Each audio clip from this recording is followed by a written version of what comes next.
We'll now hear from the chairman of the Subcommittee on Transportation, Mr. Gimenez from Florida, for 5 minutes.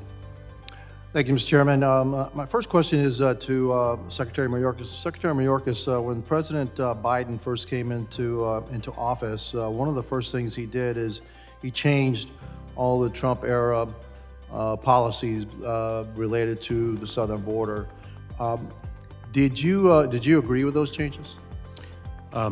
Congressman, that's a yes or no answer, sir, please. I don't have much time. Did you agree with them or not? Congressman, he changed some of the policies, and I do agree with those changes. Okay, and subsequent to that, have you had a number of conversations with the president when you're making substantive changes or implementing new policies at the border? Have you relayed that to the president, and the president, has he said that he's in agreement with your recommendations, or has he made recommendations to you and said, or actually given you order and said, no, I want to do this? Do you agree with everything, that all the policies that have been implemented since you've been the Secretary of Homeland Security? Congressman, I'm not going to get into the specifics of my conversations with the president, but please rest. That's fair enough. I'm going to reclaim my time. Thank you very much. So apparently, I don't know if you talked to the president or not. Fair enough. So either you do things on your own or you do things in consultation with the president. You're still part of his administration. There's a lot been said about the funding of DHS. And so in fiscal year 2020, there were 458,000 encounters at the border.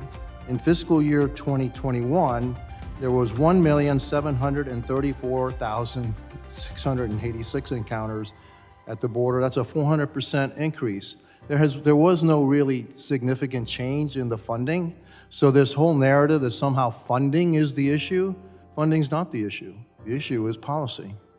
And the policies that have been implemented by this administration and your department in particular, have led to this catastrophic failure of our immigration in the United States, where you have a 400% increase in the number of encounters at the border with the same amount of money, both in fiscal year 20 and 21. Now, in fiscal year 22, things got even worse. There are 2.378 million encounters at the border. And we also know there's been a significant increase in the number of gotaways to the point where almost 2 million people are in this country that we haven't the faintest idea who they are. We don't know where they came from. We don't know where they are, and we don't know why they're here. Again, Director Wray, does that pose a threat to the security of the United States? The fact that there's 2 million people here, we don't know who they are, why they're here, what they're doing here. Have you got any worries about that? Well, certainly the population that you're talking about is a source of concern for us. All right, one other question for you, Director Wray. You say that the FBI, you work on detecting threats, et cetera, to the United States and the homeland. Exactly why are you doing that? What is the purpose of detecting threats and mitigating threats to the homeland? Well, our mission is to protect the American people and uphold the country. Very good, protecting the American people, that's exactly right. Do you know how many people, the #1 terrorist organization that has killed the most people in the United States, you know what that is? That would be Al-Qaeda. And how many people have they killed? Americans? Well, in the neighborhood of 3,000. 3,000. Okay, across the border, there's the Mexican cartels. They are pumping fentanyl into the United States. You know how many people they've killed? I don't have that number, but it's eye-popping. It is eye-popping.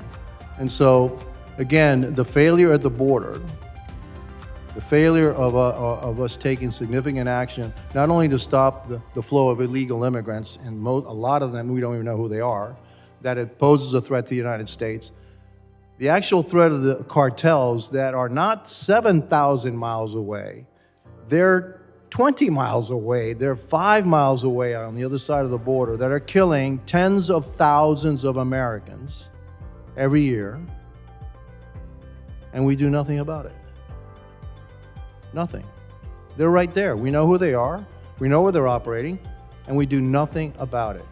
That is a dereliction of duty Mr. Chairman. And with that, I got one more. If you give me one more thing, you know, real quick, okay? Guns, planes, missiles, personnel, ships, boats, assassins. They all have one thing in common. Ms. Abizaid, you know what that is? It's money. Money. That's what they have in common. So I'd like to know why the Secretary Blinken signed off a waiver for Iraq to purchase electricity from Iran, which will give them $10 billion in revenue. And that's a rhetorical question. Thank you. I Okay, yield the back. gentleman yields.